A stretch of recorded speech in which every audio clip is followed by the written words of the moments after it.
Alvan dari Geologi 2020. Sebelumnya mau disclaimer aja kalau ini sebenarnya bukan open class atau apa ya, ini kita belajar bareng aja. Soalnya aku juga nggak mesti paham dengan materi yang ada. Istilahnya mungkin kalian juga sebenarnya bisa jauh lebih paham karena mungkin kalian uh, lebih fresh lah, lebih akhir akhir belajarnya gitu. Aku kan juga udah beberapa tahun yang lalu untuk belajar di ini.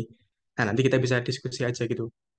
Jadi disclaimer aja kalau di sini yang tak sampaikan itu nanti nggak sepenuhnya benar dan mungkin teman-teman bisa mendiskusikan itu gitu. Kalau memang teman-teman merasa ada yang ganjal atau mungkin ada yang nggak tepat seperti itu.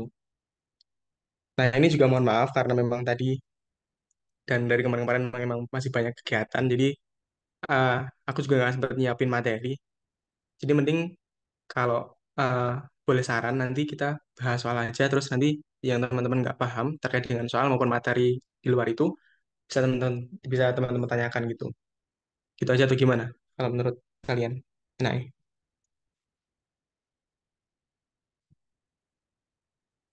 Boleh Mas, gas. oke. Kalau biasanya gimana sih? OC-OC yang sebelum-sebelumnya?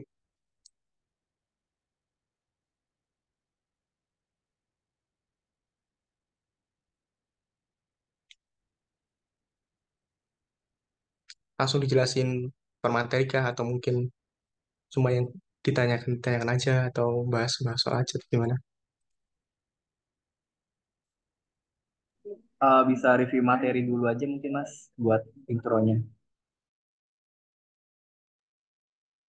Oke, review materi. Coba tak cek ya. Sebenarnya kayaknya materiku yang dulu sama kalian tuh susunannya kayaknya beda gitu. Mungkin ada yang bisa eh, apa ya kayak nyebutin aja materi yang udah kalian terima apa aja. Soalnya kelas aku dulu yang zamanku tuh sampai magnetik kalau UTS itu dari gravitasi, magnetik sama pendahuluan umum gitu. Mungkin teman-teman ada yang mau nyampein dulu sama atau mungkin ada tambahan atau yang beda. Agak beda Mas, kalau dari Bupri sendiri itu kita lebih ke pengenalan dulu Mas, kayak pengenalan dari geofisika eksplorasi itu seperti apa. Terus yang dari Bupri itu metode geofisika yang dijelasin tuh cuma sebatas dia gravitasi aja. Terus untuk yang Pak Sabto cuma bahas tentang seismik aja. Jadi kalau metode geofisikanya cuma dua aja, Mas. Dari gravitasi sama seismik, sisanya kayak pengantar-pengantar aja gitu Mas. Oh jadi kalian udah dapat seismik malah ya? Berarti yang geomagnet mah belum ya? Belum Mas, geomagnet belum. Oke oke oke siap siap siap.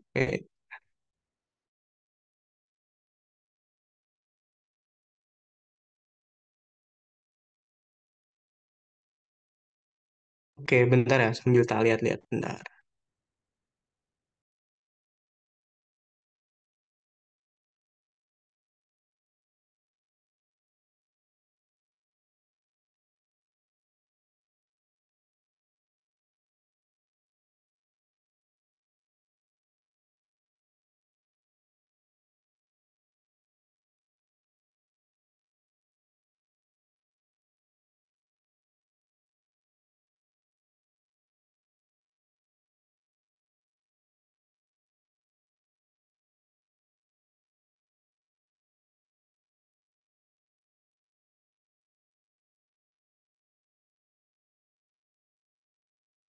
Oh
Oke, ini buat awalan aja. Sebenarnya kalau yang kemarin kami 2020 pelajari, yang pertama itu memang dari pendahuluan, terus sifat fisik batuan, kayaknya mungkin kalian juga sama.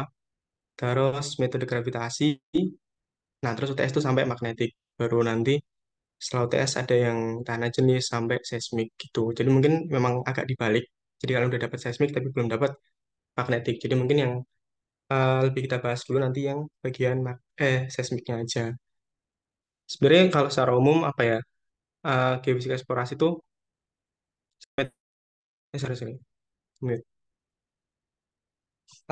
Wait.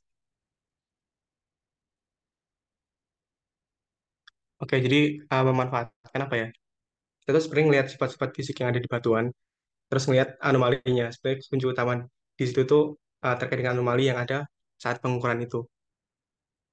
Dan seakan-akan apa ya? Nanti kalau kita ngukur pakai GE, geofisika eksplorasi itu, kita membuat model yang seakan-akan membuat uh, permukaan itu terlihat transparan gitu lah. Kita bisa lihat dalamnya. Nah, memang kuncinya GE itu uh, kita nggak harus langsung megang objeknya gitu. Jadi secara gampangnya kita bisa remote sensing dari situ gitu. Jadi memang metode yang memang itu nggak harus langsung kena ke objeknya dan seakan-akan bikin objek yang kita teliti itu terlihat transparan, terlihat dalamnya. Tuh. Dan yang kita cari adalah anomali dari hasil pengukuran yang ada. Tuh.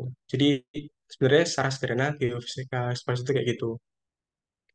eh Gimana kalau jelasin mungkin per materi itu gimana ya? Atau mungkin kita lihat sih, soalnya banyak banget kalau mau satu-satu.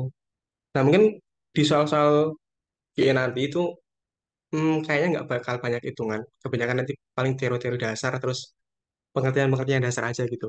Tentang apa itu geofisika, tentang apa itu GE, atau mungkin geofisika global. Jadi teman-teman harus paham kata kuncinya aja sih. Kira-kira sebenarnya apa yang dimaksud dari masing-masing eh, kalimat tersebut gitu.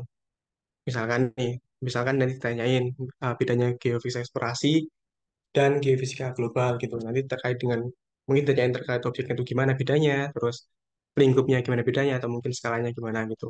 Nah, sebenarnya secara umum bedanya geofisika eksplorasi dan geofisika global itu yang jelas memang eh, cakupannya jelas beda. Jadi geofisika global itu mempelajari seluruh bumi secara keseluruhan gitu. Itu untuk geofisika global intinya mengetahui secara keseluruhan kondisi bumi atau kondisi global. Sedangkan geofisika eksplorasi itu lebih rinci pada suatu wilayah tertentu yang memang kita cari apa ya? Kita cari misal kita cari anomalinya, misal kita cari sumber dayanya gitu. Jadi secara umum kalau buat perbedaan skalanya jelas beda karena memang geofisika global itu secara keseluruhan dan geofisika eksplorasi itu detail pada suatu daerah. Nah, tapi untuk tingkat detailnya sendiri jelas beda. Jadi kalau secara skala itu memang gede geofisika global, jadi secara menyeluruh. Tapi kalau kedetailannya itu memang lebih detail geofisika eksplorasi. Jadi dia lebih detail pada suatu wilayah tertentu gitu. Karena memang tujuannya beda. Itu secara umum aja gitu. Oh iya, apa lagi ya? Ini seharusnya mungkin teman-teman juga udah tahu gitu lah. Ini ini materi yang aku dapat dulu waktu kuliahku. Jadi ada beberapa istilah tentang pengukuran. Nah biasanya soal-soal di GS ingatku beberapa tahun yang ada itu kayak teoritis gini gitu. Misal teman-teman disuruh jelasin lah pengertian sensitivitas, resolusi, akurasi, presisi segala macam. Nah secara umum karena apa ya istilah-istilah itu yang akan teman-teman temui ketika menggunakan alat yang ada di GE gitu. Jadi gimana sih sensitivitasnya, gimana sih resolusinya, gimana akurasinya gitu. Nah, mungkin sederhananya kalau sensitivitas itu apa ya kemampuan suatu alat untuk mengukur perubahan terkecil gitu. Jadi gimana dia peka, gimana dia sensitif. Itu disebut sensitivitas. Jadi semakin dia sensitif, maka alat tersebut semakin baik gitu. Soalnya kan yang kita ukur merupakan anomali ya kayak kejanggalan atau keanehan. Jadi setiap ada perubahan sekecil apapun ketika dia bisa terukur, itu alatnya semakin bagus. Kemudian kalau resolusi itu kayak eh, unit terkecil yang bisa diukur dalam suatu alat sih. Atau mungkin kalau di sini disebutin seberapa rinci gitu. Jadi resolusinya itu semakin dia resolusinya bagus, itu unit terkecil satuannya itu semakin kecil juga gitu. Itu resolusi. Mungkin contohnya apa ya, resolusi satelit lah gitu. Misal 10 meter dan 30 meter. Kalau kalau gitu berarti bagus mana menurut kalian? Ada yang mau jawab?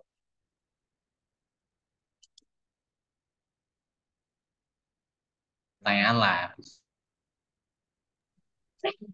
10 meter mas. Gimana? Yang mana? 10 10. Kenapa tuh? Karena lebih rinci mas. Ya, ya benar, benar, benar. Jadi intinya semakin dia kecil nilai resolusinya itu istilahnya apa ya? Semakin besar, semakin kecil unit yang bisa dia ukur itu resolusinya semakin besar, semakin tinggi. Jadi misalnya resolusi 10 meter sama resolusi 30 meter. Ketika di suatu apa ya, citra ada pesawat terbang gitu yang misal panjangnya 15 meter sampai 20 meter. Nah, di resolusi 10 dia tuh bakal kelihatan kalau dia pesawat. Sedangkan kalau di resolusi 30 dia nggak bakal kelihatan. Dia akan disamakan sama objek-objek di sekitarnya. Makanya akan lebih bagus resolusi yang unitnya lebih kecil gitu. Itu pun dengan misal unit berat, timbang kayak timbangan gitu. Jadi semakin besar resolusinya dia akan bisa mengukur lebih kecil lah, ketelitiannya lebih kecil gitu. Kemudian ada juga yang uh, sering disandingkan antara akurasi dengan presisi gitu. Nah, kalau akurasi itu apa ya? Dia tuh ada nilai yang dianggap benar gitu. Istilahnya dia disandingkan dengan nilai kebenaran atau nilai standar yang umum diterima kalau di konteks ini ya.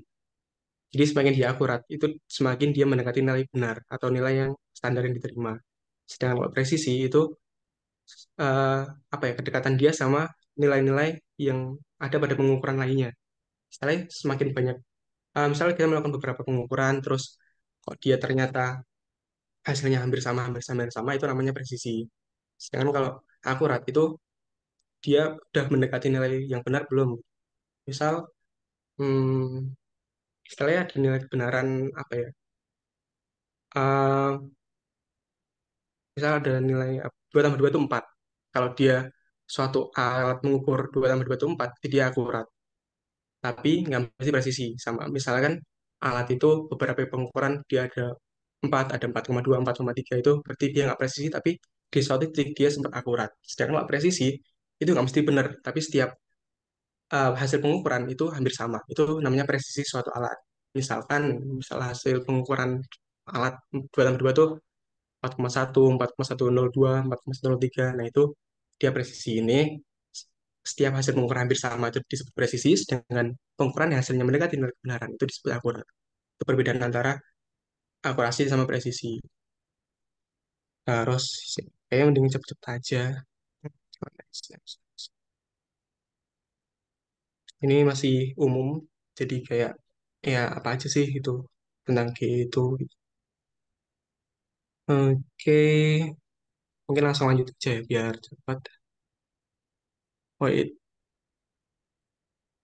kita lanjut ke materi setelahnya aja, atau mungkin di materi ini ada yang mau ditanyain, atau gimana, monggo silahkan. Kalau ada bisa langsung lanjut aja, terus nanti kita bahas soal biar cepat.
Oke, kalau gitu lanjut aja. Kita review materi yang terkait dengan gravitasi. Mungkin ini teman-teman juga udah mendapatkan materi ini di kuliah maupun di praktikum. Jadi nanti kita review singkat aja, terus kalau ada yang dibingungin bisa ditanyakan. Oke, intinya kalau yang berpengaruh utama dalam pengukuran gravitasi itu massa jenis dari suatu objek. Jadi semakin dia punya massa jenis yang besar, maka dia akan menghasilkan gravitasi yang besar pula gitu. Makanya kalau kemarin waktu praktikum kita juga udah bahas, kalau misal di suatu formasi dia ada batuan beku, terus ada batuan sedimen dan batuan misal ada endapan, maka kemungkinan besar secara umum nilai gravitasi di atas batuan beku dia akan lebih besar daripada yang di atas sedimen maupun di atas endapan. Karena memang densitas batuan beku akan jauh lebih besar daripada eh, yang lainnya gitu. Itu ketika normal.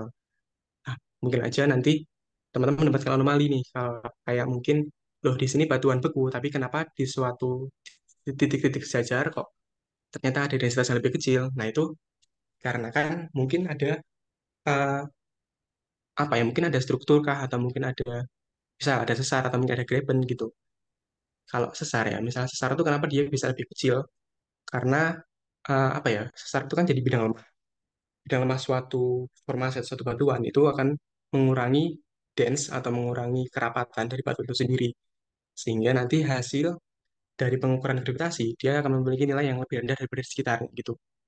Makanya waktu kemarin dicontohkan di sesar opak, teman-teman bisa lihat kalau di bagian sesar opak yang berarah barat laut tenggara atau mungkin bagian minor-minornya yang sebaliknya itu akan mempunyai nilai gravitasi yang lebih rendah dibandingkan sekitarnya gitu. Itu anomali, itu fungsi dari gravitasi dan kenapa dia bisa berbeda-beda untuk tiap formasi maupun tiap misalnya ada struktur yang berbeda gitu. Oke, mungkin next aja nanti. Oke, ini bisa dilanjut. Struktur dan densitas. Nah, mungkin teman-teman kalau di awal melakukan pengukuran gravitasi, yang penting teman-teman menyamakan satuannya dulu. Jadi sebenarnya yang teman-teman cari itu apa gitu. Biasanya itu akan menggunakan miligal. Jadi teman-teman bisa sesuaikan dulu lah antara hasil pengukuran dengan satuan yang teman-teman inginkan. Soalnya kebanyakan teman-teman akan menghasilkan data yang salah ketika eh, hal kecil seperti ini terabaikan gitu. Jadi yang pertama harus disamakan unitnya. Oke, apalagi ya mungkin untuk reduksi atau koreksinya itu ada beberapa macam. Itu yang kayak kemarin kita bahas di praktikum juga, yaitu ada posisi lintang, terus ada elevasi, terus ada pasang surut sama topografi. Sederhananya gini, kalau posisi lintang kan itu dipengaruhi oleh bentuk bumi ya. Sebenarnya bumi itu nggak bulat sempurna, tapi bulat tepat pada kutub-kutubnya gitu. Jadi pada bagian ekuator, dia tuh akan cenderung lebih jaraknya lebih ini, lebih apa namanya, lebih panjang lah dari pusat bumi. Sehingga gravitasi yang diterima di bagian ekuator itu juga akan lebih kecil karena jarak itu kan berbanding terbalik dengan nilai gravitasi yang ada. Nah, makanya ketika ditanya lu, kenapa kok misal berat badan lah, berat badan kan sebenarnya dipengaruhi gravitasi. Misalnya nih, aku di bagian kutub berat badanku 60, di bagian ekuator kok cuma 58 gitu. Itu sebenarnya nggak sebesar itu juga. Itu cuma perumpamaan aja. Itu karena memang ada perbedaan dari gravitasi yang kita terima gitu. Di ekuator akan cenderung lebih kecil. Selain karena jarak eh, apa ya namanya? Jarak jari-jari dari pusat ke permukaan itu berbeda, itu juga dipengaruhi oleh sentrifugal dari rotasi bumi. Jadi ketika bumi berputar itu kan ada gaya sentrifugal. Jadi gaya yang berarah keluar gitu, ke arah keluar lingkaran lah dalam suatu putaran. Itu nilainya dia akan berlawanan sama nilai gravitasi. Jadi dia juga akan mengurangi nilai gravitasi yang ada di ekuator. Karena ketika muter, di bagian ekuator dia akan ada gaya sentrifugal gitu. Itu kenapa kok di bagian ekuator akan cenderung lebih kecil dibandingkan di daerah kutub. Kemudian elevasi ini juga sebenarnya dia pengaruhnya kecil karena memang perbedaan elevasi di bagian permukaan bumi itu juga cenderung kecil jika dibandingkan jari-jari bumi gitu. Tapi sederhananya gitu. Jadi semakin dia jauh dari pusat bumi, maka gravitasinya akan semakin kecil karena memang berbanding terbalik. Kemudian tidak ada pasang surut itu dipengaruhi oleh eh, gravitasi bulan.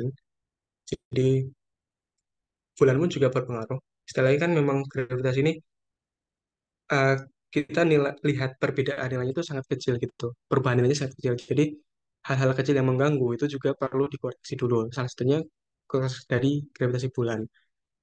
Kemudian topografi. Nah, topografi ini sebenarnya apa ya kayak kita juga harus memperhatikan itu loh. Misal kita menggunakan pengukuran di suatu dataran. Nah, kita lihat juga nih di samping-sampingnya sebenarnya ada bukit nggak atau ada gunung nggak. Soalnya ketika ada, itu akan sangat mempengaruhi nilai gravitasi yang ada di situ. Makanya itu juga harus dikoreksi. Setelah biar kita tahu yang sebenarnya di daerah dataran itu tuh nilai gravitasinya berapa.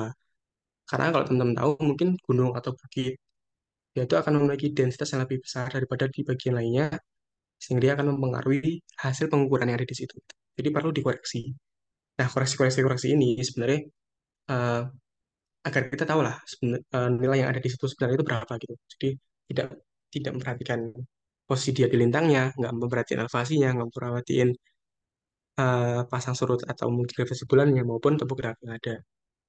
Tuh, oh ini ternyata ada penjelasannya. Jadi ini untuk hitungannya, hitungannya kayak gini. Tapi intinya gitu. Jadi ada beberapa hal yang harus kita hilangkan agar kita tahu nilai gravitasi sebenarnya yang ada di daerah tersebut. Gitu. Contoh modelingnya. Nah, ini mungkin kalau teman-teman lihat, jadi di bagian sesar tuh dia cenderung memiliki nilai yang lebih rendah lah ininya, apa namanya nilai gravitasi yang ada di situ. Gitu. Terus ini juga bisa kelihatan juga di bagian-bagian yang, dan kita bisa lihat lah, kita bisa menginterpretasi kira-kira di bawah itu ada apa dengan melihat anomali-anomali yang ada di atasnya. Gitu. Oke, gravitasi bumi. Oke, ini bisa bahas aja. Oke, mungkin itu untuk review singkat terkait dengan metode gravitasi. Mungkin ada yang ingin teman-teman tanyakan atau mungkin eh, didiskusikan dulu terkait dengan materi gravitasi. Sebenarnya aku juga nggak, misalnya apa ya, ini cuma review bareng aja sih, diskusi bareng. Nggak bermaksud menggurui atau apa. Jadi santai aja kalau mungkin teman-teman ada yang berbeda pendapat atau mungkin ada hal yang lebih kalian tahu gitu. Supaya teman-teman yang lain juga lebih tahu gitu. Yang benar kayak gimana. Seperti itu.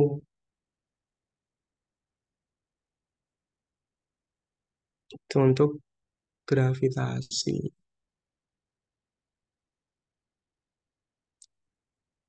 Oke, jadi nanti kalau teman-teman yang ditanyain, langsung potong aja ya. Jadi kita langsung lanjut dulu aja ke, berarti apa sih? Seismik yang lain tuh yang udah. Oke, coba tak. Iya.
Oke, mungkin bisa kita lanjut buat seismik. Jadi seismik sendiri kan sederhananya dia tuh kayak apa ya, kayak nembakin gelombang. Terus kita lihat seberapa cepat dia berjalan di suatu media gitu.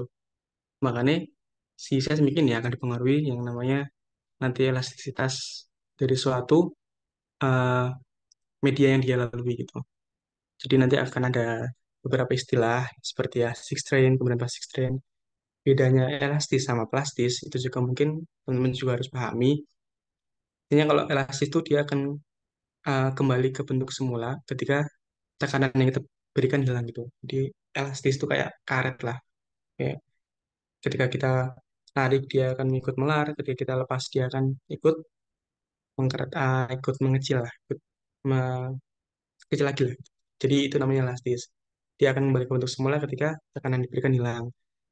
Sedangkan kalau plastis itu dia akan cenderung mempertahankan bentuknya ketika tekanan tersebut sudah hilang. Kayak misal eh, waktu main plastisin atau mungkin tanah liat dan segala macam. Sebenarnya itu eh, apa ya, istilah-istilah sederhana yang ada di situ. Kemudian ada juga yang disebut dengan rupture. Jadi dia hancur atau patah ketika terkena stres. Kayak mungkin yang akan menghasilkan deformasi brittle pada suatu batuan itu karena dia sudah melebihi dari sifat plastisnya gitu kan.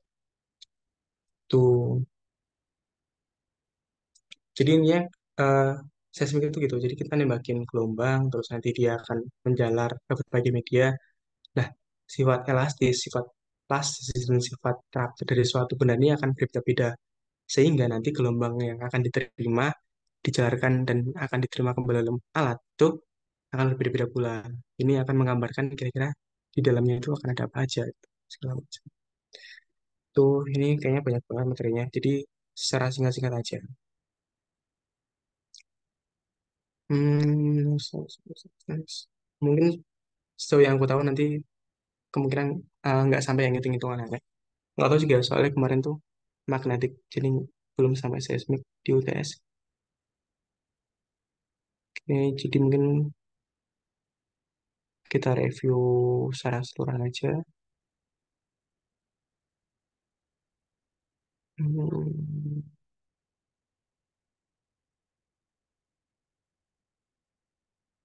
ini tentang gelombang-gelombang sih. Jadi gelombang itu nanti ada yang merambat secara vertikal, secara horizontal dan segala macamnya.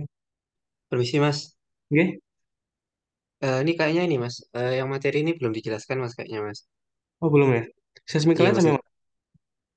seismiknya itu punyanya Pak Sabtono Mas. Ah, Sabtono ya. Materinya kayak gimana sih coba saya. Aku tak cari materi seismik ini emang saya wait. Tak cari yang lain juga materi seismik ya.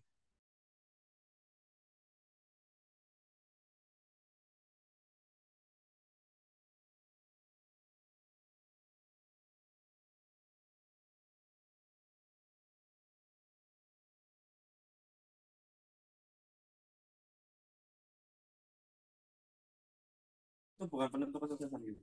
Iya emang.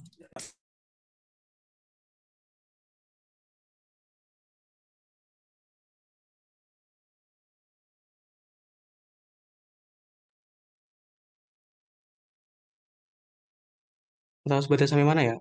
Kalau mungkin yang pengaruh, sebenarnya aku jujur kurang paham ya. Setelah seismik yang kalian udah dapat itu sampai mana gitu. Soalnya secara umum kan seismik yang akan dibahas juga di bidang-bidang itu gitu. Mungkin ada yang mau bantu jelasin dulu. Kira-kira, tapi mungkin gini aja deh. Kalau yang seismik, kira-kira ada yang ditanyakan nggak gitu? Oh, enggak Mas, Mas ternyata di bawahnya ada Mas yang tadi itu Mas. Sorry, sorry Oke. Mas. Udah dijelasin berarti.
Oke, mungkin kalau gitu tak lanjut aja. Jadi tadi mungkin terkait dengan macam-macam gelombang ya.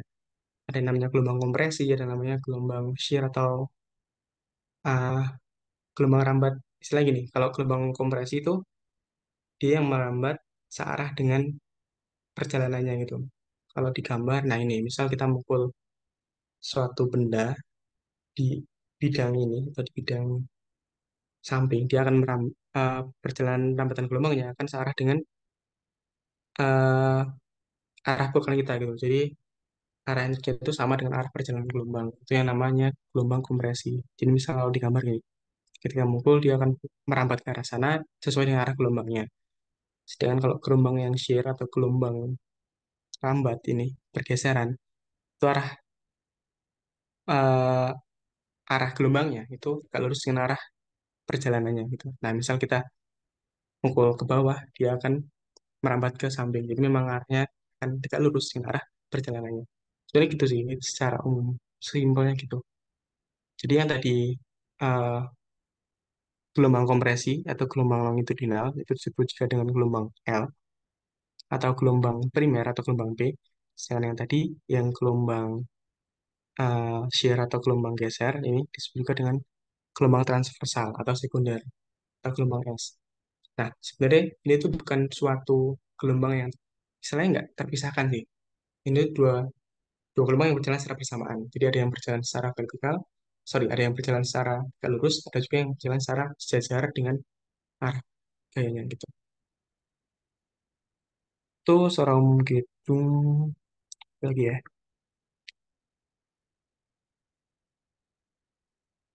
Ini arah vibrasinya aja sebenarnya. Jadi pada intinya tetap sama. Jadi ada gelombang L sama gelombang S itu.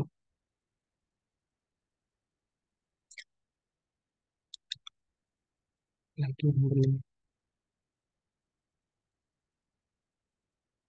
Hmm,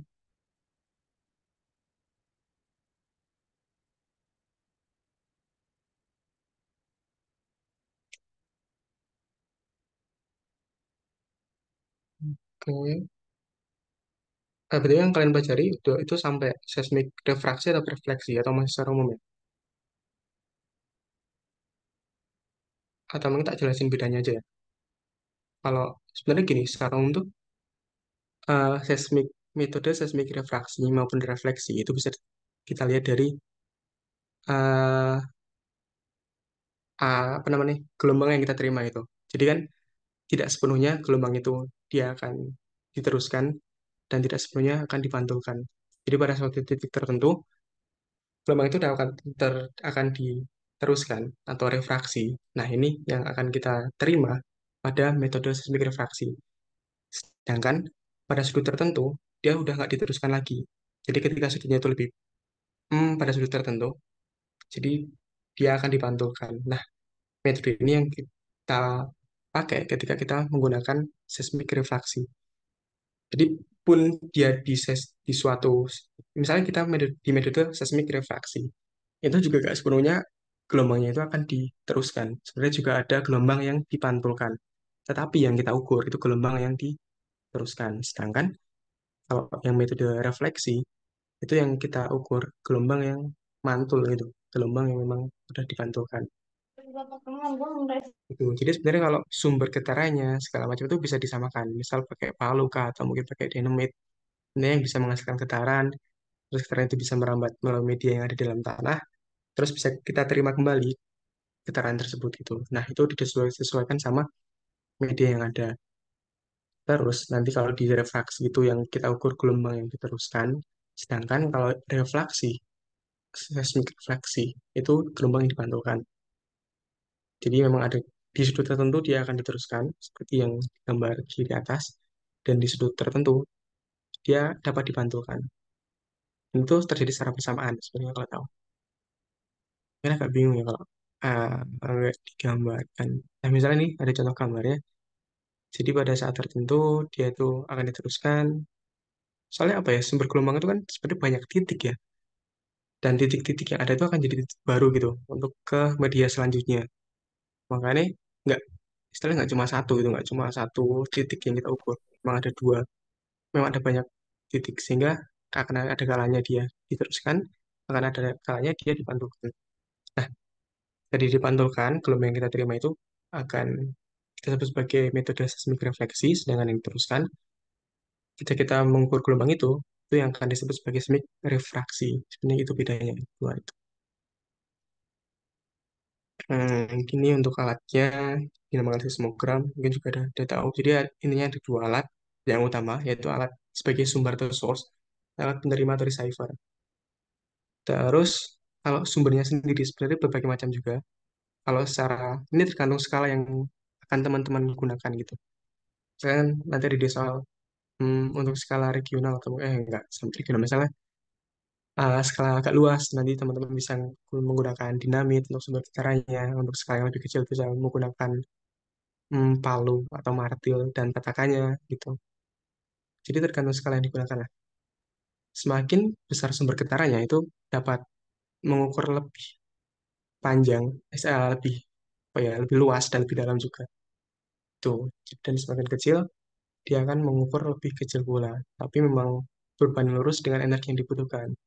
Untuk dapat menghasilkan sumber getaran yang besar itu diperlukan energi yang besar pula, dan untuk sumber getaran yang kecil diperlukan energi yang kecil pula gitu. Jadi memang disesuaikan dengan kebutuhan. Nggak bisa nih misal kita mau cuma ngukur tadi 1 meter kita harus pakai dinamit itu kan juga akan tidak ekonomis gitu ya untuk eksplorasi. Jadi memang disesuaikan dengan kebutuhannya. Oh ini terkait dengan sumber gelombangnya. Jadi memang bisa pakai dynamite, bisa pakai air guns, pakai eksplosif, terus gas vibrator dan segala macam. Hmm, ini ada juga pelemahan gelombang karena memang semakin jauh dia merambat, dia akan semakin lemah. Karena ya itu tadi, jadi ada media yang dia lalui gitu. Jadi dari sumber yang ada itu dia akan semakin kecil karena ada yang dipantulkan, ada yang diteruskan sejajar dengan media, ada juga yang dibiaskan atau direfraksikan. Oleh karena itu, dia itu akan mengalami pelemahan gelombang gitu. Ketika yang media yang dilalui itu istilahnya nggak punya hambatan, ya dia nggak akan terjadi pelemahan gelombang gitu. Misalkan di udara, dia kan hambatannya jauh lebih kecil dibandingkan di tanah. Makanya eh, pelemahan yang ada di udara itu akan lebih kecil daripada pelemahan yang ada di tanah. Sedangkan penjalarannya dia akan lebih cepat gitu. Itu kenapa mungkin kadang-kadang misal di rel kereta gitu bunyinya mungkin atau getarannya udah kerasa dulu dibandingkan suara kereta yang ada. Dia akan menjalar jauh lebih cepat di benda yang lebih padat. Tapi memang terjadi pelemahan gelombang di sana. Kenapa ada pelemahan gelombang? Ya karena itu tadi, gelombangnya itu ada yang direfraksikan, ada yang dipantulkan, ada yang diteruskan sesuai dengan media gelombang pada eh, suatu gelombang yang dipancarkan lah gitu. Itu pelemahan amplitudo, terus apa lagi di sini?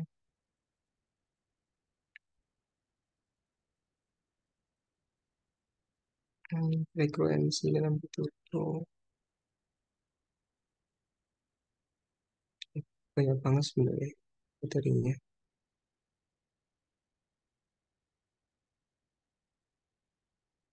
Rekaman gelombang seismik. Dan ini kan untuk gambar-gambarnya. Jadi gimana dia dipantulkan, terus kemudian melewati, terus kemudian diterima oleh receivernya. Terus itu mungkin itu sekilas untuk materi seismik.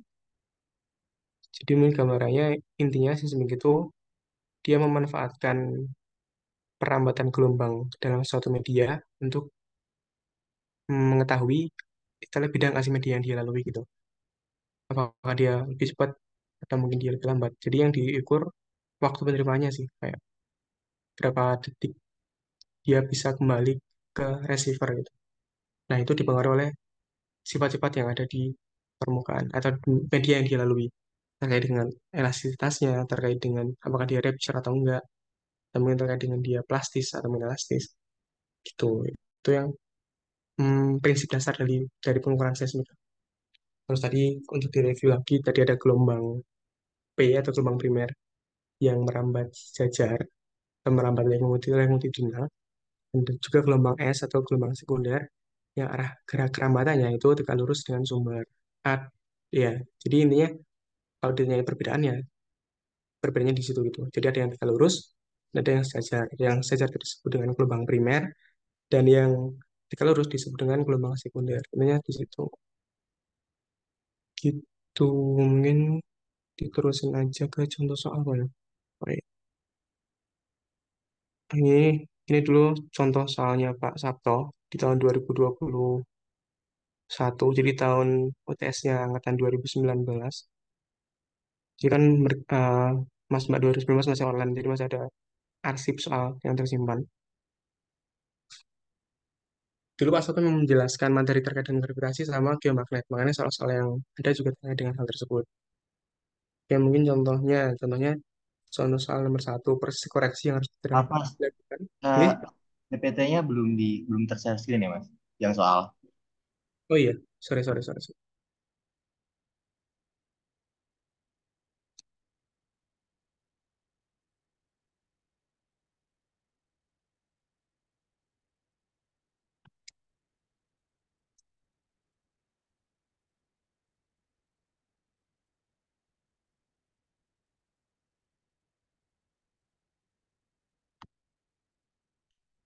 Udah kelihatan belum ya?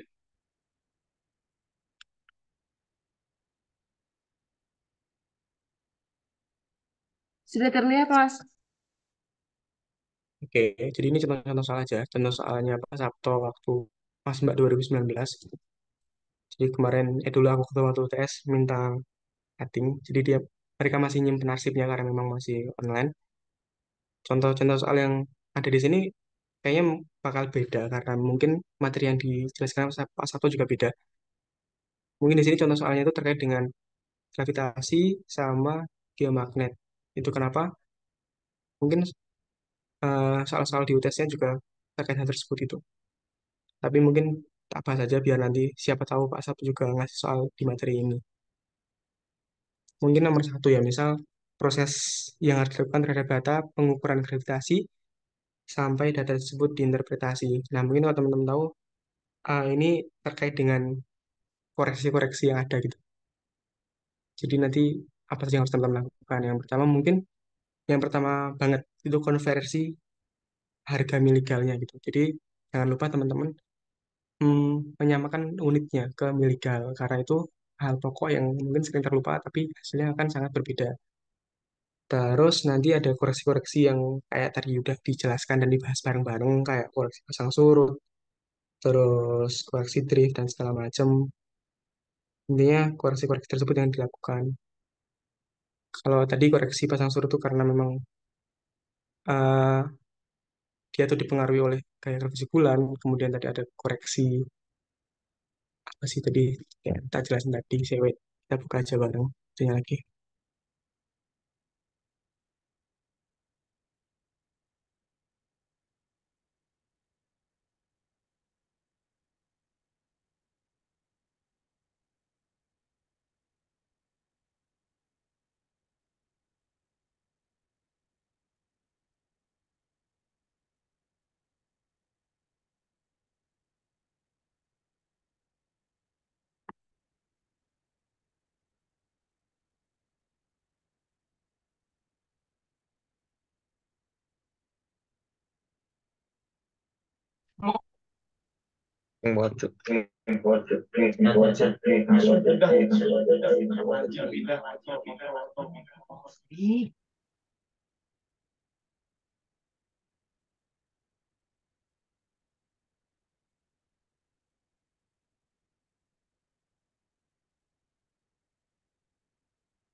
Aku lupa nah di mana. Intinya koreksi yang harus dilakukan pertama jelas harus menyamakan satuan unitnya, primi legal, atau mungkin satuan lain yang memang diharapkan atau dicari. Terus koreksi-koreksi yang tadi dijelaskan. Pertama kayak koreksi pasang surut, di mana dia tuh dipengaruhi oleh gravitasi bulan, terus koreksi elevasi, di mana dia dipengaruhi oleh tingginya atau posisinya itu seberapa sih gitu dari pusat. Sehingga semakin dia tinggi, dia akan semakin kecil nilai gravitasinya. Kemudian ada koreksi topografi. Topografi itu misal kayak yang tadi, misal ketika kita mengukur di dataran, terus nanti ternyata ada mungkin bukit atau gunung di samping-sampingnya itu juga mempengaruhi, itu juga perlu dikoreksi. Terus ada juga koreksi yang lintang. Nah, koreksi lintang tadi yang dipengaruhi oleh letak bintang kita, apakah kita di ekuator atau mungkin kita di kutub gitu. Itu juga perlu dikoreksi karena memang akan menghasilkan nilai yang berbeda. Kalau semua data tersebut dikoreksi, nanti kita bisa menginterpretasikan sesuai dengan hasil atau anomali yang kelihatan. Gitu. Interpretasinya sendiri ya kayak yang biasa teman-teman lakukan. Misal, pada suatu daerah ternyata dia ada keanehan, kok suatu garis dia dan atau mungkin apa namanya gravitasinya tiba-tiba kecil gitu mungkin karena dia ada struktur. Nah kalau mungkin teman-teman juga bisa sesuaikan lah dengan informasi yang ada di situ. Intinya sebenarnya kalau yang asli itu dipengaruhi oleh densitas. Tapi kadang memang ada hal-hal lain yang dapat mengaruhi gravitasi yang ada, misalkan struktur dan segala macamnya. Oke, itu untuk nomor satu gitu. Jadi terkait dengan koreksi apa sih yang udah yang harus dilakukan. Terus kalau nomor dua, misal jika suatu daerah terbentuk pada graben pada batuan dasar memanjang berarah relatif barat laut tenggara, ke arah mana lintasan survei gravitasi sebaiknya dilakukan. Terus gambarkan model.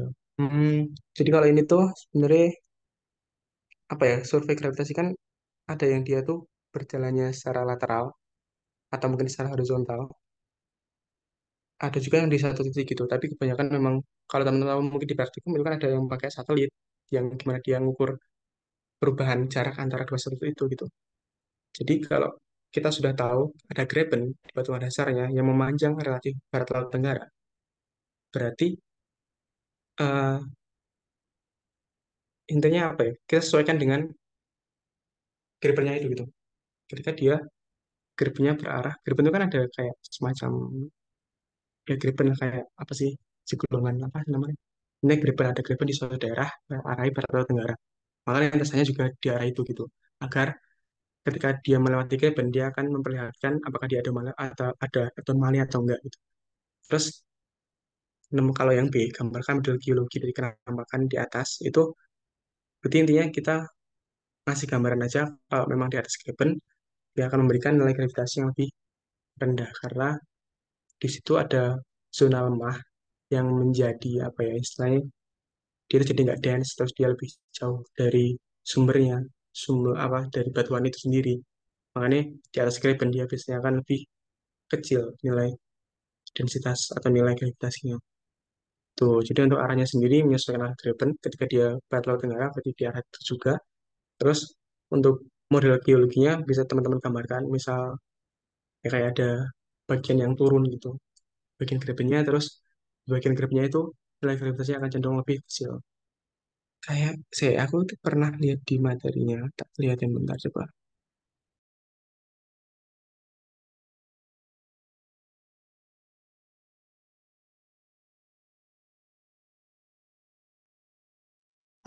Ini mohon maaf, boleh saran nggak Mas? Iya. Mungkin eh, Mas kalau masih ada soal kan ada materi seismiknya ya Mas. Hmm. Mungkin bisa ditampilin aja Mas. Oh iya Karena kan benar-benar. karena kan ya gitu. Ya oke makasih. Gue tak cari oh. Soalnya saya punya aku sendiri kan emang udah offline jadi aku nggak ada arsip tapi coba tak cari yang punya 19 kalau ada. Oke Mas ya.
Bentar ya, sambil tak cari coba yang seismik.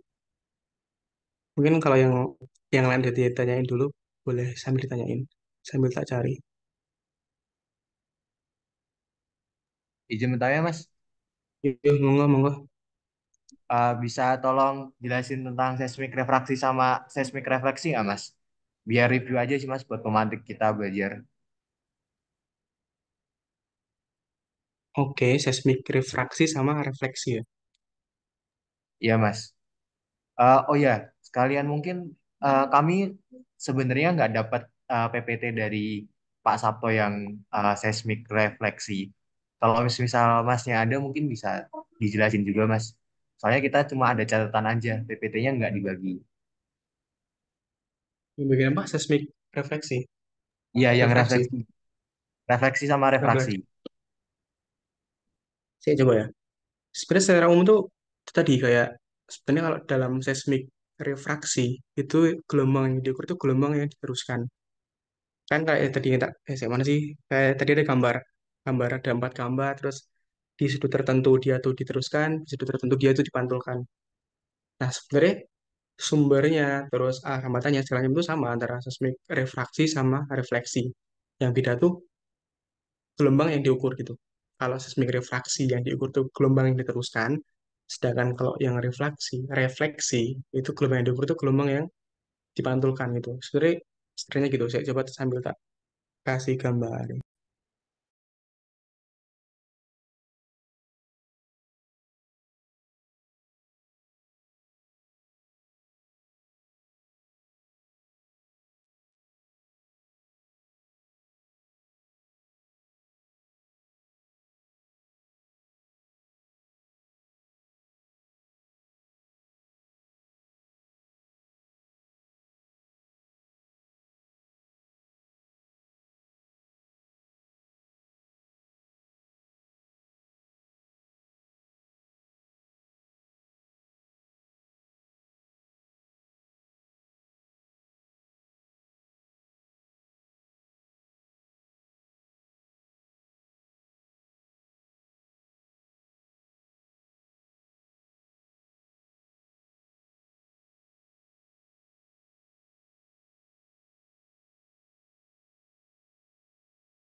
Nah ini buat gambaran umumnya aja. Sebenarnya dalam suatu kerambatan gelombang itu tetap bakal ada komponen-komponen ini gitu. Jadi ada yang sudut ketika dia bisa dipantulkan, ada sudut yang ketika dia direfraksikan.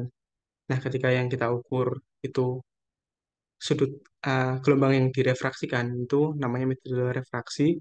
Sedangkan ketika yang kita ukur itu sudut yang dipantulkan atau gelombang yang dipantulkan itu disebut sebagai yang seismik refleksi. Sebenarnya sederhana gitu. Sebenarnya untuk sumbernya terus mungkin apa ya prinsip rambatan yang segala itu sama. Yang bedanya ya mungkin yang kita ukur tuh gelombang yang diteruskan sama gelombang yang dipantulkan. Seperti itu. Tuh nanti yang diteruskan dia kan akan lanjut nih ke permukaan selanjutnya. Nah, itu akan ada waktunya dia juga akan dipantulkan gitu. Jadi mungkin kalau teman-teman pernah dengar kayak suatu titik pada seismik itu akan menjadi titik lain ketika dia menembus lapisan selanjutnya gitu. Setelahnya akan berlanjut terus sampai dia akhirnya dipantulkan dan diterima. Tuh. Nah, yang membedakan itu receiver atau penerima alatnya itu yang diukur tuh ada yang sinar yang udah dipantulkan, gelombang yang terpantul, ada juga gelombang yang refraksi atau terus sebenarnya sederhana gitu. Tuh,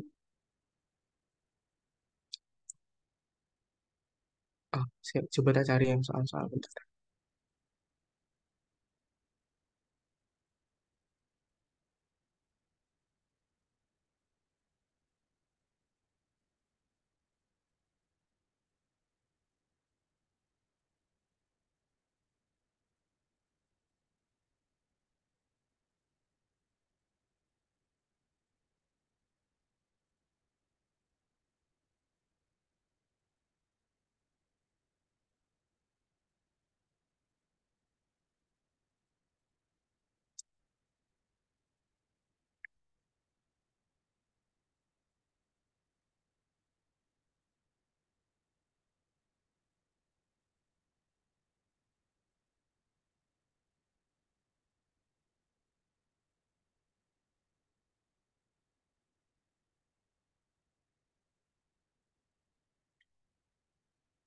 Eh, mungkin gini sebenarnya kalau soal UAS kemarin itu kan ada Pak Indra juga yang ngasih. Jadi kemarin yang menjelaskan tentang seismik itu Pak Indra. Makanya beberapa soal yang ada itu dari beliau gitu. Ini contoh soalnya. Soalnya kemarin tuh Pak Sabto tuh kayaknya ngasih soal, wait, bentar. Beliau tuh materinya tuh geomagnet sama sama elik, wait, kayaknya beliau nggak ngasih soal yang seismik sih. Bentar, coba tak cek.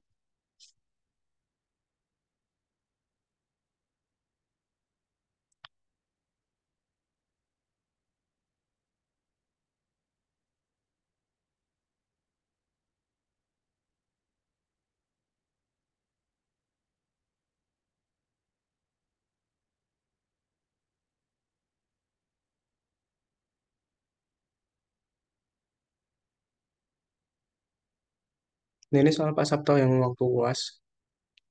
Jadi lebih ke listrik sih. Jadi ada resistivitas, ada resistensi. Itu kan materi geolistrik kalau nggak salah. Resistivitas tuh gimana dia bisa meneruskan, terus resistensi itu hambatan yang diterima segala macam.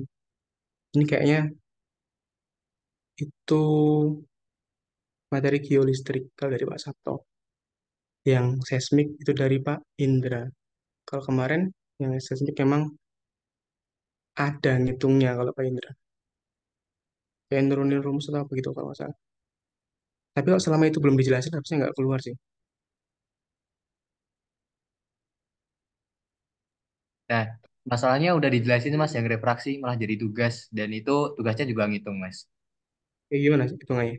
Hitungannya. Um, Mungkin bisa kemarin kayaknya udah tak kirim draft dari materi kita nggak sih Mas?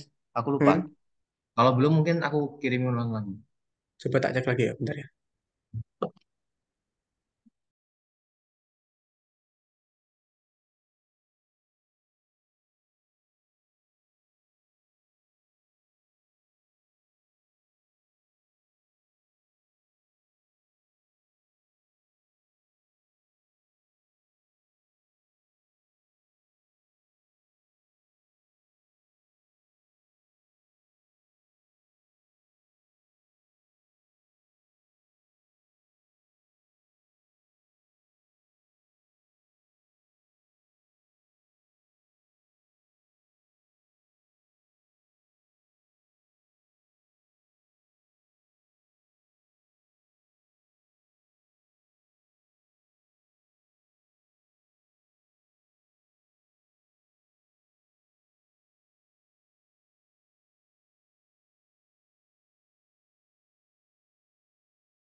Oh, yang ini yang buat tugas ya?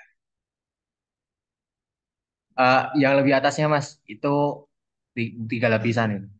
Atasnya lagi Mas.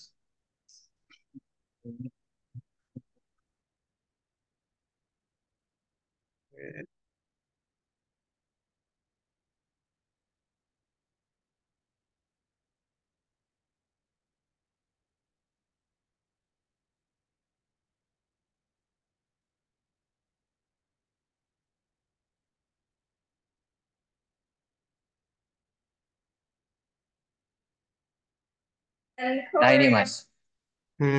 Oke, oke, oke. Wait, bentar, coba kita lihat. Kecepatan lapisan pertama, lapisan kedua, berapa kecepatan lapisan pertama?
Bentar, bentar, tak lihat, bentar, coba.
Oke, mungkin sambil aku lihat-lihat dulu. Mungkin ada yang ditanyain lagi dulu. Bentar ya, sambil tak lihat.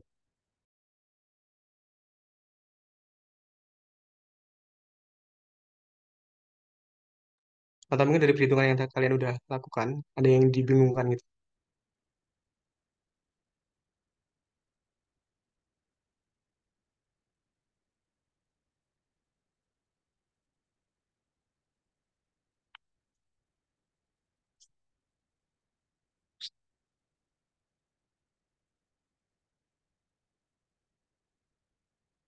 Soalnya aku juga belum lihat soal ini ternyata.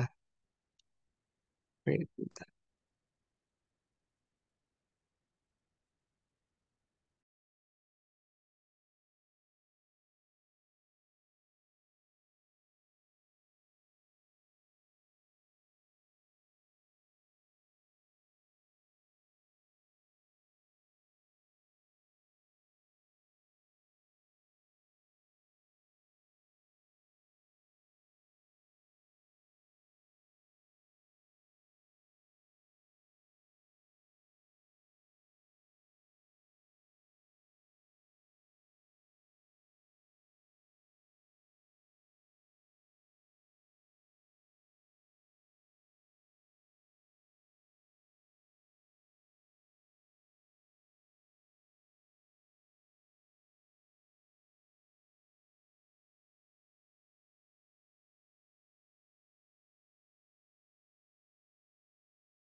Oke, mungkin kalau belum ada yang tanya, jadi secara sederhana aja, aku juga sebenarnya belum ngitung juga. Untuk ngitung kecepatan lapisan pertama dan kedua kan, itu bisa dilihat dari gradien yang ada dari plotting yang udah teman-teman lakukan, di mana X-nya itu jaraknya dan I-nya sebagai waktunya gitu. Kayak yang di rumus di atas. Jadi kalau teman-teman udah tahu, ini misal tahu waktu sama jarak ya, itu teman-teman eh, bisa tahu gradiennya atau seper V1 seper V2-nya. Ya, itu bisa buat ngitung kecepatannya gitu. Misalkan ini untuk suatu titik ya, misal suatu titik harus bolak-balik ya. Misalnya di titik nomor 2 gitu lah. Itu kan dia ada perubahan jarak, ada perubahan waktu. Nah, itu juga yang dihitung. Jadi, kayak tadi yang perubahan jarak dibagi perubahan waktu, yang ini. Jadi, delta T, mana sih tadi? Sorry, delta T dibagi perubahan jarak, delta T dibagi delta X, itu sama dengan seper V2 atau sama dengan slope-nya. Jadi, perubahan itu waktu dibagi jaraknya. Itu nanti sama dengan seper kecepatan. Misal, sip, bentar. Misal di titik nomor 2 gitu. Jadi perubahan eh, delta T, perubahan waktunya 8 dari 4 ke 8 kan ada 4 detik. 4 mili detik, sorry. Terus perubahan jaraknya itu kan ada 10 feet. Jadi eh, buat ngitung apa namanya? Buat ngitung gradiennya itu tadi itu T atau waktu dibagi dengan jaraknya. Itu ketemu dengan super V. Nah, untuk tahu V-nya berarti ya tinggal dibalik gitu. Tinggal ini kan super V, berarti V-nya tuh di ke atas lah. Istilahnya gini, sorry, jadi belibet jelasnya. Berarti kalau mau tahu V, ini kan super V kan, wait mana sih? Kalau ini kan super V itu kan delta T dibagi dengan delta X. Berarti kalau kalian mau cari V-nya, nggak usah cari slope. Berarti tinggal langsung aja perubahan jarak dibagi dengan perubahan waktu gitu. Itu nanti ketemu dengan kecepatan. Misal di lapisan 2 ya perubahan jarak dari tadi, misal di lapisan pertama itu berapa, terus lapisan kedua itu berapa, dibagi dengan perubahan waktu yang ada. Itu nanti ketemu kecepatannya gitu. Ini kan kalau cari slope kan dia waktu dibagi jarak. Nah, kalau kalian mau cari kecepatan ya langsung aja. Langsung ini kan super V2. Tapi kalau mau cari kecepatan langsung aja, langsung jarak dibagi waktu. Itu nanti ketemu kecepatannya. Berarti ini tergantung misal yang ditanyain kan di sini misal nilai kecepatan lapisan pertama dan lapisan kedua. Berarti kalau tadi kecepatan itu kan berarti jarak dibagi waktu. Nah, berarti kalau di pertama dia tuh jarak dibagi waktu berarti ya pakai yang ini karena dia perubahannya itu dari nol berarti ya pakai 10 sama 4 ini. Pun di lapis yang kedua itu yang dipakai nggak 20 sama 8 tapi perubahannya. Jadi perubahannya di sini 10 di sini juga 4. Itu untuk cari V1 V2-nya. Terus kalau buat cari terbalik pakai rumus ini sih. Kalau buat dapat rumusnya aku juga belum mempelajari tapi sebenarnya tinggal masukin. Jadi T1 dikali V1 V2 karena udah tahu. Terus dibagi 2 kali kuadratnya V2 dikurangi V1 dikali dipangkat setengah gitu. Sebenarnya yang penting kalau teman-teman udah tahu V1 V2, teman-teman bisa tahu terbalik. Jadi minimal ada dua data yang teman-teman ketahui, dua data kecepatan biar buat tahu ketebalannya. Itu kenapa di sini cukup dicari V1 dan V2, teman-teman udah bisa tahu tebal lapisannya. Itu sebenarnya apa ya? Ini kan kayak rumus biasa nih tuh kalau cari kecepatan ya jarak dibagi waktu gitu. Kayak biasanya aja. Tapi karena yang dicari itu per lapisan, makanya ini delta gitu, jadi perubahan. Jadi kalau mau cari kecepatan ini perubahan jarak dibagi perubahan waktu. Terus kalau mau cari tebal ya nanti masukin ke rumusnya tadi. Jujur aku belum bisa jelasin gimana penurunan rumusnya sampai ke situ. Ini itu. Yang penting teman-teman bisa ngitung V1, V2, jadi teman-teman bisa masukin untuk ngitung ketebalannya. Minimal ada dua kecepatan tiap lapisan biar tahu ketebalan itu berapa gitu. Gitu. Tapi jangan sampai kebalik. Kalau yang ditanyain slope, berarti dia waktu dibagi jarak. Itu nanti ketemu slope-nya. Nah, tapi kalau yang ditanyain dia tahu kecepatan, berarti jarak dibagi waktunya. Ininya gitu. Jadi teman-teman harus aware juga. Sebenarnya yang ditanyain itu berapa slope-nya atau mungkin berapa kecepatannya. Tapi karena ini memang metode seismik yang dicari itu hmm, kecepatan dari masing-masing gelombang, makanya kebanyakan akan ditanyakan kecepatan ini lewat lapisan. Nah, cara ngitungnya berarti balikan dari ini, berarti perubahan jarak dibagi perubahan waktu, biar tahu kecepatan per lapisan. Kalau udah tahu kecepatan per lapisan, nanti bisa untuk mencari ketebalan nih, yang ternyata sangat banyak dan dipersingkat dengan persamaan ini. Itu mungkin teman-teman kemarin waktu ngerjain ada yang dibingungin terkait dengan hal-hal ini. Paling kalau ini jadiin tugas, kemungkinan bisa aja yang muncul ini sih.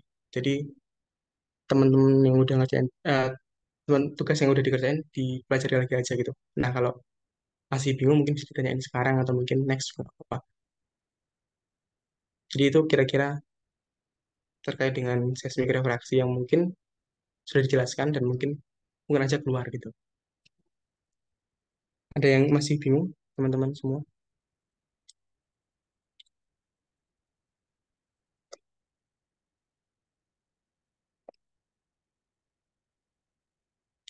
Atau mungkin tanya materialnya juga nggak apa-apa. Soalnya kalau ternyata review-review dari UTS sebelumnya itu nggak beda materinya. Jadi ini misal survei geomagnet, terus bagaimana penerapan geomagnet di panas bumi, dan itu mungkin nggak keluar karena memang nggak teman-teman pelajari. Jadi mungkin dibahas next saja di waktu mau UAS. Nah, yang diutamakan terkait dengan eh, ini terkait dengan gravitasi sama seismik. Tadi yang mau tak lihatin gambar itu mana sih? Bentar.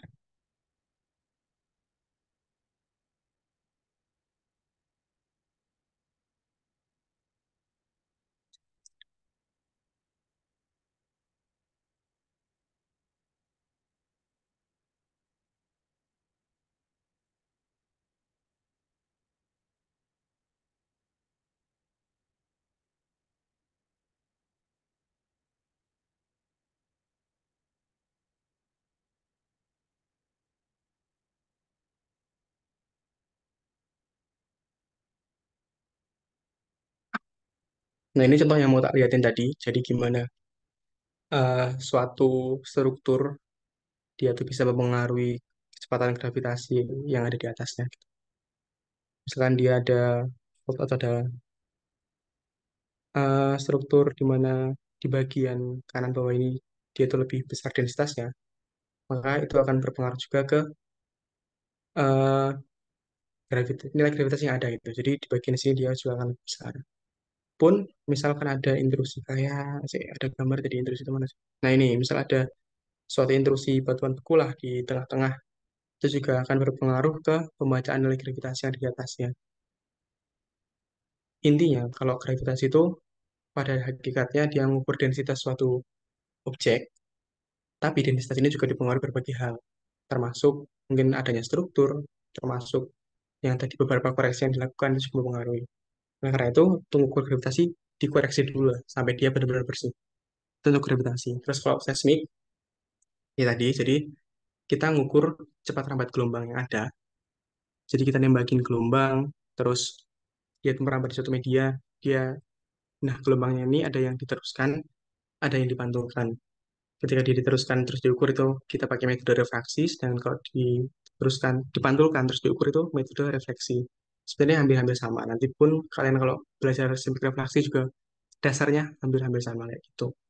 Nah, untuk pengukuran tadi untuk tahu kecepatannya kalian pakai rumus biasa. Jadi perubahan jarak dibagi perubahan waktu, terus nanti bisa teman-teman ketahui kecepatannya. Kalau udah tahu dua kecepatan di suatu lapisan, teman-teman bisa cari ketebalannya pakai rumus yang udah ada tadi. Ya aku juga ngapalin paling kalau misal ujian gitu secara umum, secara keseluruhan ini. Terus tadi mungkin ada istilah-istilah yang mungkin teman-teman perlu pahami terkait dengan eh, resolusi, sensitivitas, terus presisi sama akurasi gitu. Mungkin juga teman-teman harus pahami bedanya apa. Kalau presisi itu intinya setiap pengukuran dia punya nilai yang berdekatan. Itu namanya presisi. Kalau kalau akurat intinya dia tuh pengukurannya mendekati nilai kebenaran atau nilai standar yang dianggap benar. Itu akurat. Nah, harus resolusi itu unit terkecil yang bisa dibaca lah. Selain semakin dia tinggi, semakin resolusinya tinggi, maka semakin bagus. Istilahnya kayak yang tadi misal di Citra, jadi 10 meter sama 30 meter itu bagus yang 10 meter, karena objek 15 meter pun bisa terbaca gitu di satelit yang punya resolusi 10 meter.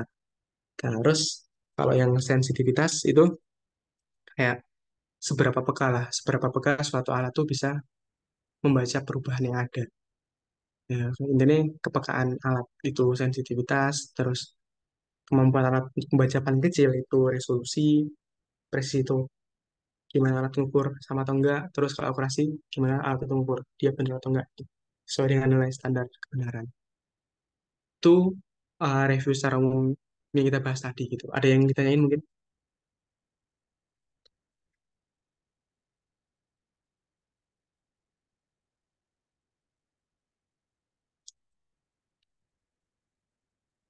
Cek-cek suaraku masuk ya?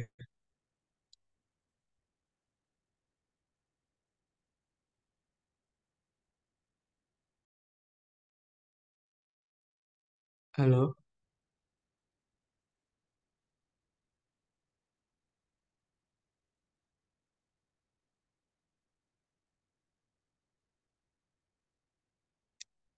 Eh, dari teman-teman ada tambahan lagi? Mungkin yang kemarin bingung ngitungnya atau mungkin materi yang masih belum jelas.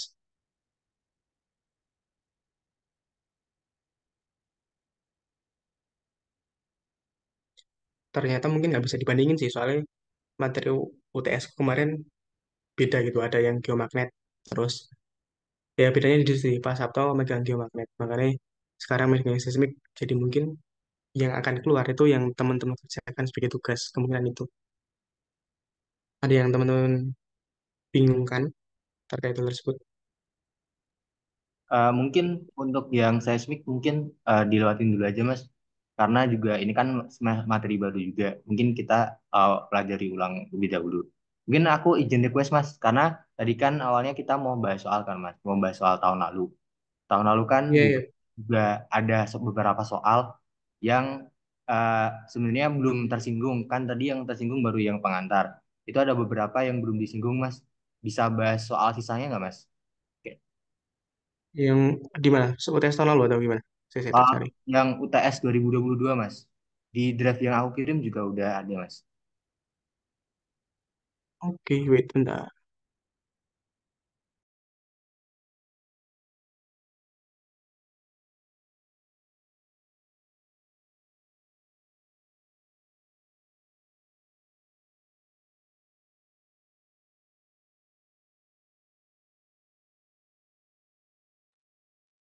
Yang ini kah? Atau yang mana?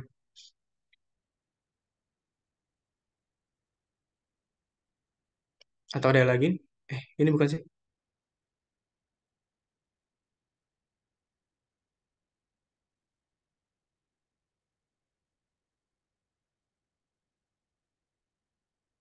Cek-cek dulu.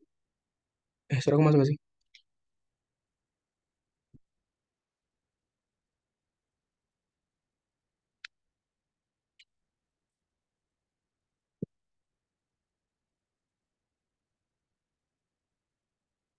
Halo?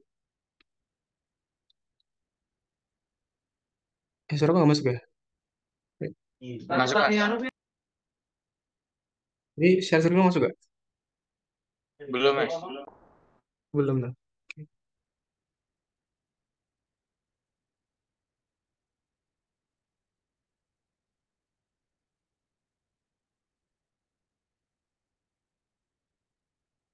Halo? Masuk gak, bro? Aman Mas. Aman Mas. Nah, ini nggak yang dimaksud? Atau yang mana?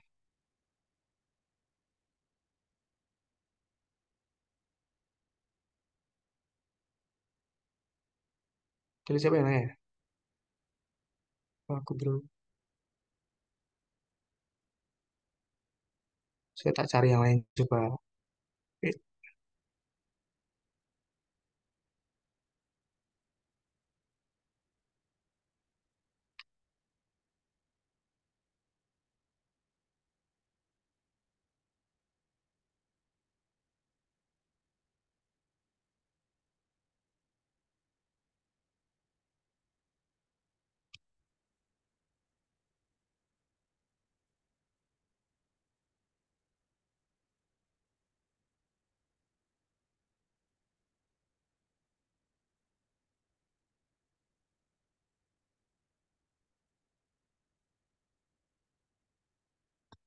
Yang ini bukan, yang mau dibahas lagi tadi, yang request.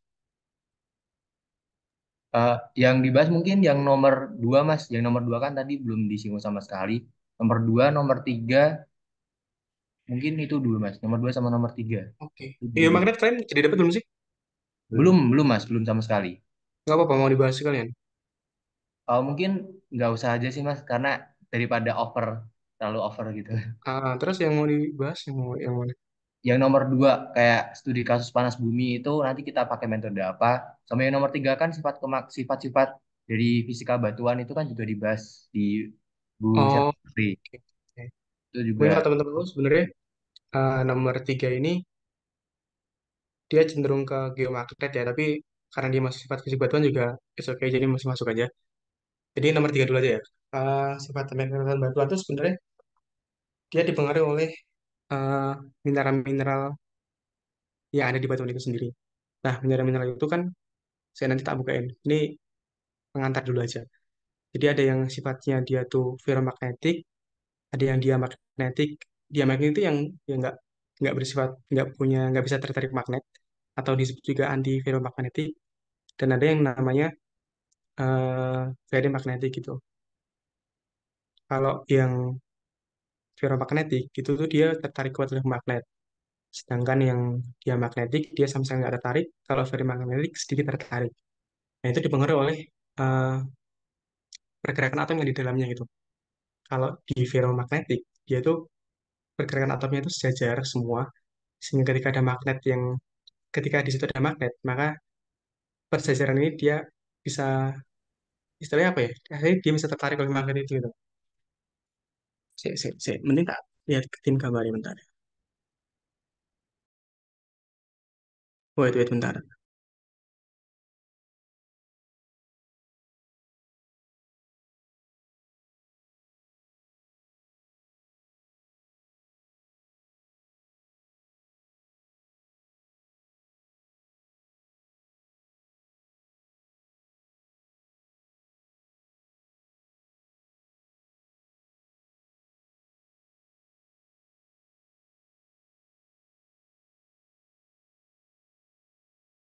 Nah ini sebenarnya um, materi tentang yang nomor 3 tadi itu sebenarnya ada di materi geomagnet. Tapi karena ini termasuk sifat fisik batuan, jadi mungkin aja keluar, jadi nggak boleh dibahas. Jadi sebenarnya sifat-sifat batuan beku, batuan sedimen, batu metamorf, sifat magnetnya itu dipengaruhi oleh ya mineralnya gitu. Nah, mineral-mineral ini punya beberapa sifat kemagnetan. Yang ada ferromagnetik, ada anti ferromagnetik, ada ferromagnetik.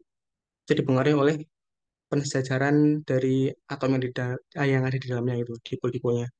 Ketika dia ferromagnetik, dia tuh benar-benar sejajar. Sehingga kali ketika ada magnet, dia akan tertarik.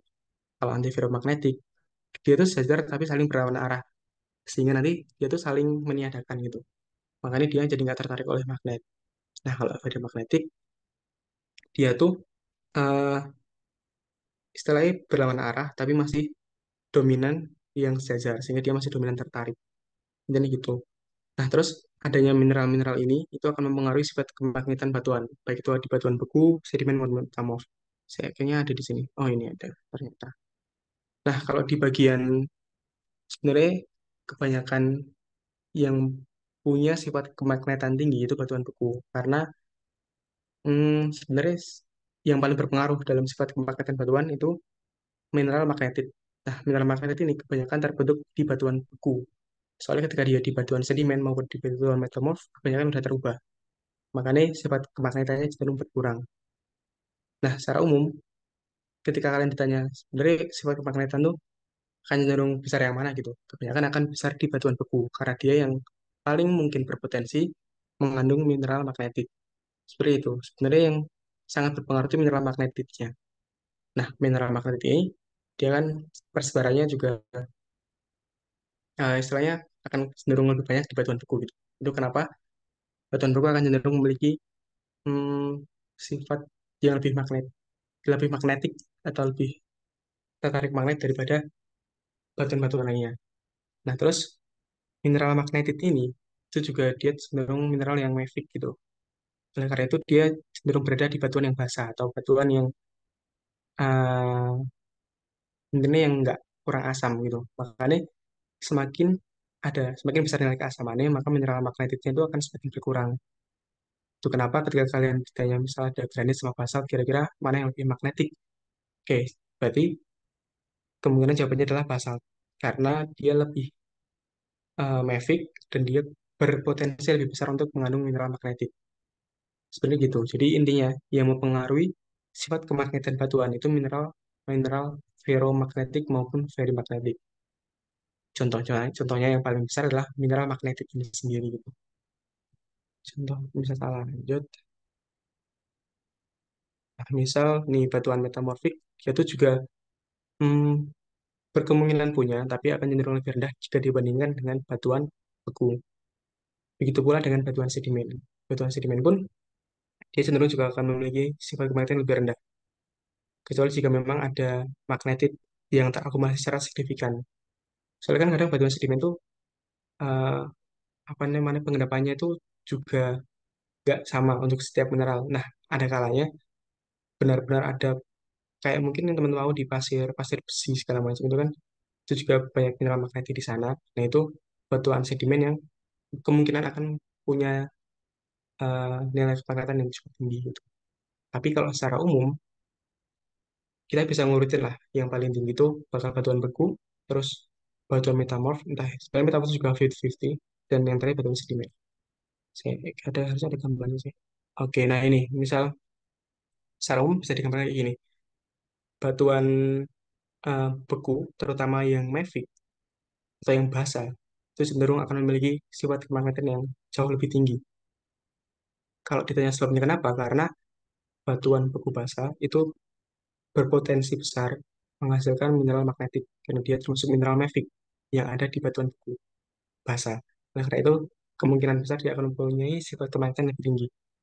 Kemudian diikuti oleh batuan beku asam. Jadi batuan beku asam tuh uh, dia juga berpotensi mengandung magnetit meskipun nggak sebesar batuan beku basa. Nah, terus diikuti oleh metamorfik, terus batuan-batuan sedimen lainnya. Jadi kalau diurutin kayak gambar di sini. Batuan beku basa dia paling tinggi sifat kemagnetitannya. Ini secara umum aja sih. Sebenarnya nanti ada anomalि khusus yang mungkin akan terjadi gitu. Tapi kalau saya secara umum seperti ini. Jadi kalau kembali ke soal tadi,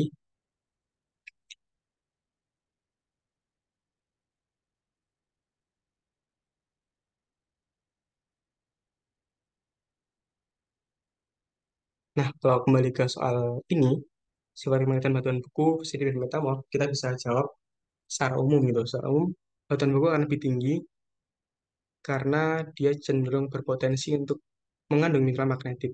Nah, kalau kalian bahas juga antara basa dan asam, kemungkinan batuan beku mafic atau basa dia akan mempunyai sifat kemagnetan lebih tinggi karena dia berpotensi lebih besar mengandung mineral magnetit, di mana mineral magnetit ini termasuk mineral mafic gitu. Terus diikuti batuan metamorf, baru batuan sedimen. Jadi gitu, sifat kemagnetan batuan-batuan. Jadi kalian bisa ngurutin, kalian bisa ngasih argumen lah kenapa bisa seperti itu. Nah, terus nomor dua, studi kasus mengenai panas bumi metode apa yang tepat digunakan jika diketahui adanya temperatur tinggi, pergerakan fluida, dan batuan alterasi. Oke, jadi mungkin hmm, ini sebenarnya ada tiga komponen yang masing-masing bisa diaplikasikan metode geofisika eksplorasinya. Ya, kita bedah ya. Misal ada ini bagian adanya temperatur tinggi. Nah, temperatur tinggi ini kemungkinan akan yang apa ya gimana ya Mas? Intinya metode GE yang mungkin bisa mendeteksi adanya temperatur tinggi itu adalah metode geomagnet. Kenapa? Karena suatu magnet dia akan kehilangan sifat kemagnetannya ketika dia sudah dipanaskan mendekati suhu Curie. Jadi kalau teman-teman tahu dulu mungkin SD SMP, magnet itu bisa hilang sifat magnetnya ketika dia dibanding, ketika dia dibakar atau dipanaskan. Nah, sama halnya dengan sifat kemagnetan yang ada di mineral-mineral suatu batuan gitu.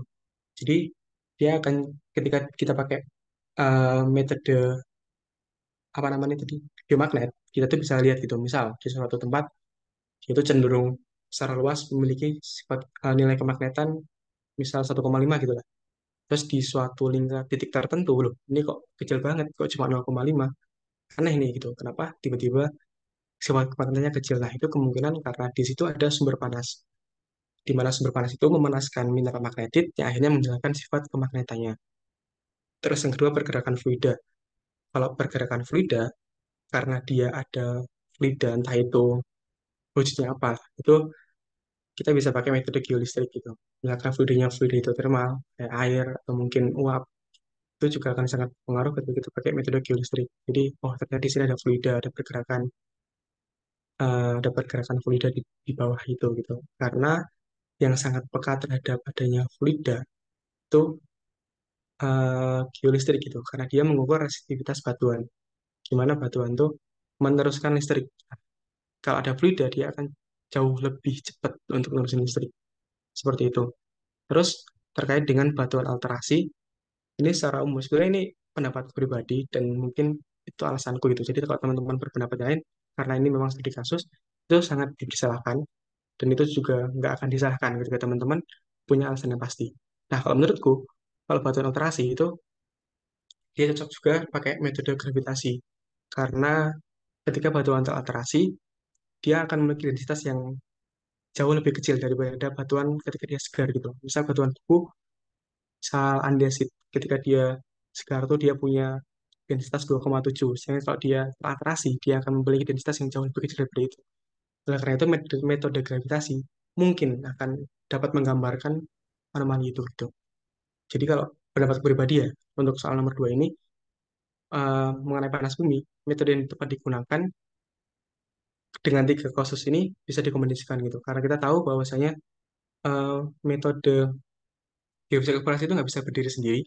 Jadi istilahnya kombinasi yang bisa digunakan yaitu pertama geomagnet, dia eh, eh, bisa tahu titik-titik panas yang ada di mana.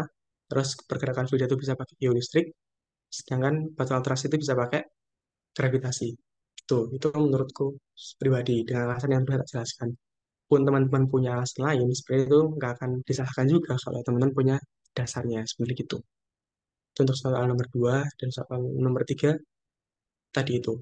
Jadi nomor 3 itu tadi tak ulas lagi aja. Intinya sifat pemagnetan batuan sebenarnya tergantung pada mineral yang ada di dalamnya. Nah, yang paling berpengaruh besar itu mineral ferro dan ferromagnetik. Contohnya magnetit. Nah, di batuan beku, karena dia berpotensi besar mengandung magnetit, makanya secara umum dia akan punya sifat kemagnetan yang lebih besar dibandingkan metamorfosis sedimen.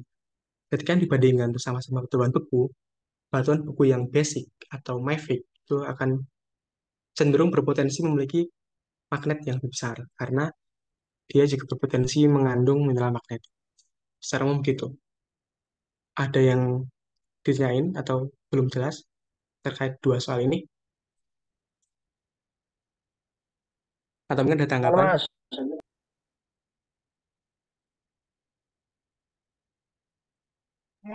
Aman, Mas. Oke, aman.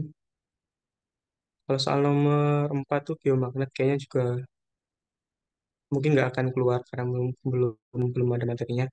Nah, soal nomor 5 tuh yang tadi dijelasin, jadi presisi itu apa sih, gitu, sensitivitas itu apa, dan contohnya bisa kalian buat sendiri lah, gitu. Misal, presisi itu ketika kita melakukan pengukuran, terus akurat itu ketika apa, gitu. Sensitif tuh kayak gimana sih bentuknya, misal pada timbangan kah, atau mungkin pada alat ukur apa, itu bisa kalian berikan contohnya masing-masing. Sebenarnya kalau kalian udah tahu konsep dasarnya, ngasih contoh tuh ya gampang-gampang aja gitu. Soalnya biar variatif gitu contohnya. Itu ada yang ingin ditanyakan lagi? Atau mungkin ada request materi atau mungkin sesuatu lainnya. Jadi menurut kalau jaga-jaga aja, kalau yang buat Yasmik, kalian pelajari lagi aja contoh soal yang dijadiin PR kemarin. Jadi gimana ngitung kecepatan cepat rambat gelombang tiap lapisan, terus gimana ngitung ketebalannya. Itu mungkin bisa kalian pelajari lagi gitu. Oke, ada lagi yang ditanyain teman-teman? Atau ada request lain gitu terkait gravitasi, sifat fisik batuan, atau mungkin seismik, atau mungkin tanya materi yang lain juga monggo diskusi bareng sih lebih tepatnya. Aku juga mungkin istilahnya nggak pasti tahu gitu.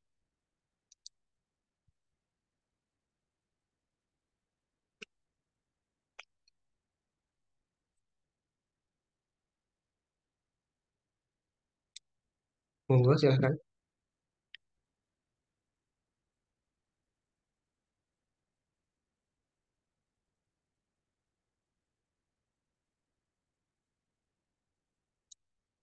Atau mungkin kalau dari request pengen bahas apa gitu juga nggak apa-apa. BTW kalian jam berapa besok? UTS GE. Jam 7.30 Mas. Wih, pagi banget ya. Monggo sih kalau udah aman, mungkin bisa tutup aja karena udah malam. Mungkin kalian mau lanjut belajar atau mungkin boleh istirahat. Atau mungkin satu dua pertanyaan lagi, nggak apa-apa. Mumpung belum terlalu larut juga. Jadi konfirmasi aja kalau udah aman, aman. Kalau masih pengen tanya-tanya aja nggak apa-apa. Insya Allah aman Mas. Oke. Oke, sebelumnya kayaknya aku juga minta maaf karena mungkin jelasinnya nggak terlalu runtut karena memang nggak ada siapkan materi. Jadi pun tadi juga baru tahu kalau kalian dapat seismik. Jadi sorry banget aku juga belum baca materi kalian. Makanya ya udah kita belajar bareng aja gitu. Terus mungkin eh ngingetin lagi aja kalau itu tadi mungkin sebagian besar pendapatku dari apa yang udah tak pelajarin dulu gitu. Jadi terkait dengan misal pertanyaan nomor dua nih, studi kasus, terus metode apa yang sesuai segala macam itu eh, interpretatif sih sebenarnya. Asal kalian tahu alasannya itu eh, tetap bisa digunakan gitu. Nah, kalau pandanganku tadi yang kita sampaikan itu terus ya udah mungkin kalau udah aman semua, selamat belajar, selamat istirahat, semoga bisa juga lancar semua. Terus kalau ada apa-apa bisa atau ada pertanyaan lanjut di luar forumnya juga bisa chat aku nggak apa-apa. Mungkin kalau yang bingung itu nggak segala macam, saya aku bisa bantu jawab, insya Allah tak bantu. Gitu mungkin teman-teman. Ini karena udah malam dan nggak ada tanggapan lagi. Oh ya terkait dengan tadi materi refleksi, aku belum nemu. Jadi kalau nanti nemu tak sampaikan. Kalau nggak ada ya mungkin tak konfirmasi aja gitu. So ini mungkin refleksi dulu yang teman-teman pelajari biar fokus ke materi yang udah dijelasin. Gitu. Mungkin sekian yang bisa tak sampaikan. Ini maaf banget jadi larut. Tadi juga udah telat dikit. Ah, ya makasih banyak lah teman-teman. Selamat malam, guys. Terima kasih Mas. Oke.